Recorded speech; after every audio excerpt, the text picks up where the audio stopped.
Hello and welcome back to Witchfix. Today I'm going to be looking at a book that I recently found just by chance on eBay. I love eBay.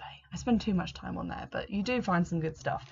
And this is a book that I've actually kind of wanted to own ever since I was about 10, 11, first getting interested in witchcraft. I remember there used to be a massive section of witchcraft books, spell kits in Ottica's, which was a bookshop where when I was younger and has since obviously folded and you can't find them anymore, but it used to be my favourite bookshop because albeit it was a chain, it felt like one of those oldie worldy bookshops, and there were really comfy chairs in there. And when we were teenagers and going out on our shopping trips, in inverted quote marks, so we had like a tenner and we had to be in town for 4 hours before we could be picked up, it was one of the places we could go and sit and have a chat without having to spend any money, so that was pretty great. That may be why they folded. I feel bad now. But anyway, so these are books that I've always wanted to own, and they are the Witch's Brew collection. And the reason why I wanted to own them was purely aesthetic. They are sort of palm-sized books with very antique-looking water marbled covers, and they tie together with little ribbons to keep them closed. And the pages inside are very, they feel like that sort of handmade paper, very thick, and they have roughened edges from as if they've been cut by hand. And inside there's lots of very pretty little ink drawings and graphics that look very antique and very pretty. And the end papers have these sort of purple water marbled pages with arcane symbols on them. So basically it looks like the kind of tiny spell book that you would see in a film that would be given to a young witch, and that really caught my imagination. I always wanted to own them. There are a series of these. There are the one that I have now, which is Witch's Brew, Good Spells for Peace of Mind. They also did them for love, prosperity, healing, various other ones. Now, I don't know that these are still in print. I don't think that they are. I definitely haven't seen them in a bookshop for at least 15 years. And if you look for them online, you can buy them from Amazon, you can buy them from eBay, but they seem to be going for anywhere between £20 and £40, which is hugely expensive, given that it's not a very long book. It's about 87 pages long, and that includes obviously an introduction and about the author section. I wouldn't say that there is a huge amount of information within them. Their appeal to me has always been mostly aesthetic. I just wanted to get my hands on one to find out what was in them and what they were like.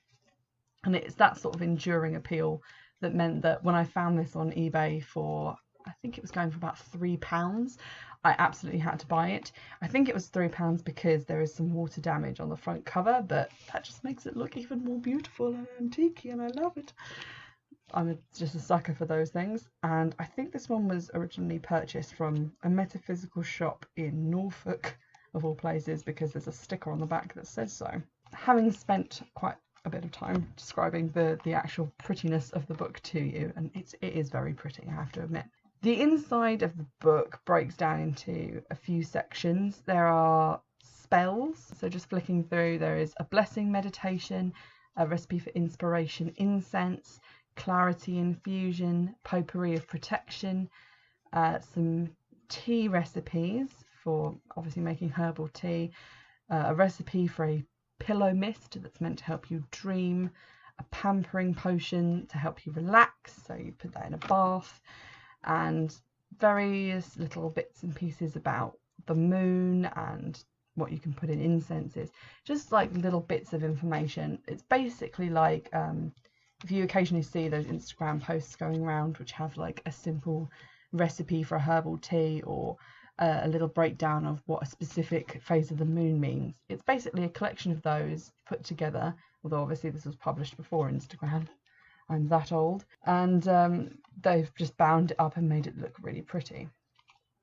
These are attributed to Good Witch Bree, B-R-E-E, but the actual author is Brenda Knight, who might be familiar to you because she's quite a successful author. She's got quite a number of other books out. There is a book she's written called Goth Magic, an Enchanted Grimoire, which is all about sort of paganism aimed at goths, which I have put on my to read list, and I will be getting a copy of that. Similarly, Rituals for Life, gem magic. She's written a book called Grateful Table, Blessings, Prayers and Graces. And her most popular book, which is the one that comes up quite a lot when I googled her, was Women of the Beat Generation, the Writers, Artists and Muses at the Heart of a Revolution.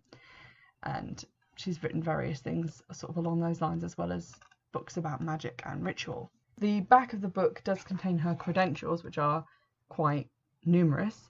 She's a member of the Reclaiming Institute, a national witchcraft association, which is founded by Starhawk, who's another popular pagan writer, as well as the Women's Spirituality Forum, and she leads retreats and Wicca workshops in the US. And it says that Women of the Beat Generation, which is again her most popular book, won the American Book Award in 1997.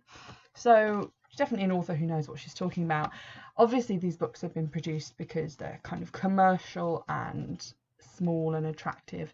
It's not something you're going to buy and do a huge amount of research from, but I think it would make a nice gift for someone who's young and just coming into witchcraft. Most of the things in this one, which is the Peace of Mind book, are quite nice and simple, and there's nothing potentially dangerous in it. It's all about mixing essential oils and doing things for dreaming and relaxation. There are a few bits in here that I couldn't dog ear because the pages are just too thick and lovely, but that I have sort of put aside recipes for herbal teas and things that I want to try. The only thing that I found which was mildly objectionable in it was page 74 and 75, which lists phases of the moon, but the name of the full moon in that season, which appears to be just taken from Native American folklore, and I don't really know why that's in there because the rest of the book isn't anything to do with Native American folklore, and I don't know why they just chose to just randomly appropriate that and stick it in the middle. There's some quite nice poetic spells in here. For instance, page 44 and 45, a spell to awaken the imagination. You do various things and have various crystals and different herbs, but the actual words of the spell involve you holding an apple and saying, "Sun and moon, awaken me tonight with the power of earth and air, fire and water. As I bite this fruit of knowledge, I am inspired. All possibilities are before me, and so it is." So I think they're quite nice. They're short. They're not unnecessarily ridiculously wordy, but they are quite they get the point across and they're quite well written. So all in all, I wouldn't maybe recommend going out and buying a copy of this book to add to your library, because I don't think if you've got quite a few other pagan books, it is going to add a lot to your library.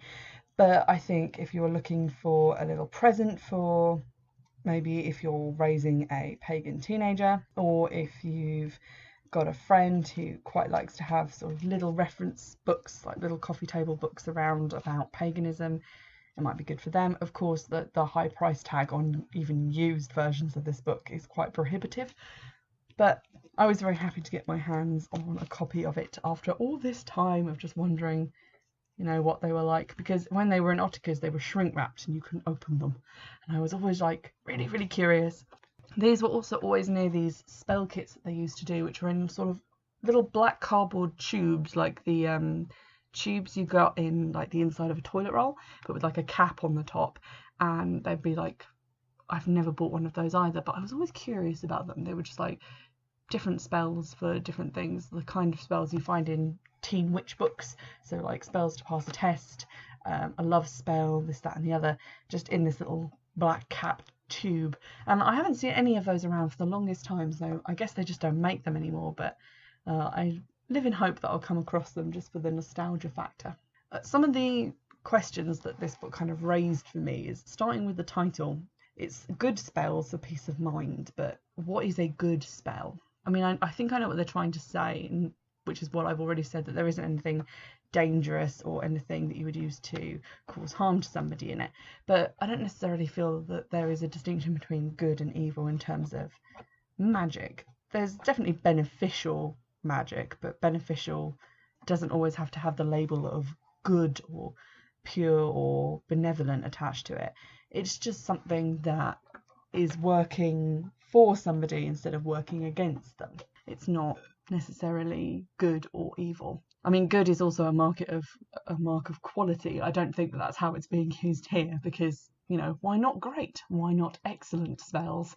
But it just gave me pause for thought, and it did kind of strike me as being something from more in the early 2000s, late 90s school of Wicca, where it was like, oh, only good magic. We only do good magic, and it's all pure and fluffy and lovely. There are also occasions in the spells where they call on different goddesses, seemingly just at random.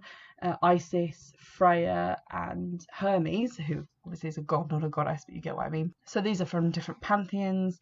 It doesn't even really tell you what pantheon they are from when you're calling on them, or really much about them, which is again something from those sort of early 2000s mixture of spells books that are just about a list of spells that you can perform. They would just call on whatever deity the author looked up to use.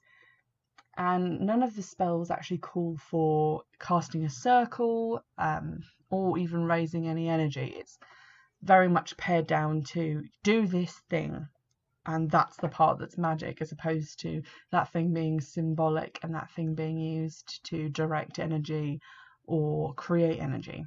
So I think that's quite a basic outlook. Obviously, if you took the spells and you performed them in a way where you were raising energy and using it throughout that and using visualization, it'd probably be more effective than just biting into an apple, turning 3/4 clockwise, saying a spell and then going home. There is kind of a mixture of that. Like, there's a lot of traditional folklore things that say, like, get a string of rowan berries and hang it in your home for good luck. And of course nowadays in like paganism, what we do is charge that with energy, or put it in a circle and dedicate it and imbue it with more energy, as opposed to just making the thing and having that thing have all the power in it and putting that in a corner and just saying, oh well, jobs are good and we've made this string of berries and that's fine. So I think that that's what this book reads more as. It's more about that kind of folklore thing of just, you know, nail a horseshoe to the wall and that's fine. You don't need to do a ritual as well. That's perfectly valid, and it doesn't, to its credit, say anything in the book about it being Wicca or paganism, where those things of like casting a circle and raising energy are from. But it did just sort of make me wonder if they just left that out because they were keeping it to a very short number of pages to be presented in this very cute and neat little package. I don't know if I'm going to be able to get other ones from the Witches Brew series, the sort of love, prosperity, healing, all the rest of them, because competition is fierce for these on eBay. I don't even know how I managed to get the one that I did get, and I have since been quite firmly rebuffed in trying to get the healing book. The bidding on that went sky high. Like, these are just quite hot ticket items on there at the moment. But I will definitely be looking at more books by Brenda Knight. The Goth Magic book is definitely on my to-read list, as is Rituals for Life, and those seem to be much more affordable. They're sort of under £3 if you want to buy a used copy. So those would be the ones that I would say, if you're going to just read something by this author just to try her out, I would suggest those ones. I haven't read them yet, so they could be awful, but I think generally you're going to get more content from an actual book than this, which is, I would fall short of calling this a book. I would say it's more of a sort of decorative or frivolous item, as opposed to an actual book that you could study and learn from. But it is definitely enjoyable to look at, and I have to admit that I did put some crystals around it and take a little picture for my Instagram, but please don't judge me, I'm only human. I hope you've enjoyed this episode, and remember you can follow me on Twitter at Witchfix and get in touch on email, which is witchfixpodcast@gmail.com. You can also donate to Patreon, which you'll find a link for that in the description, and I'll see you next time for another episode. Bye!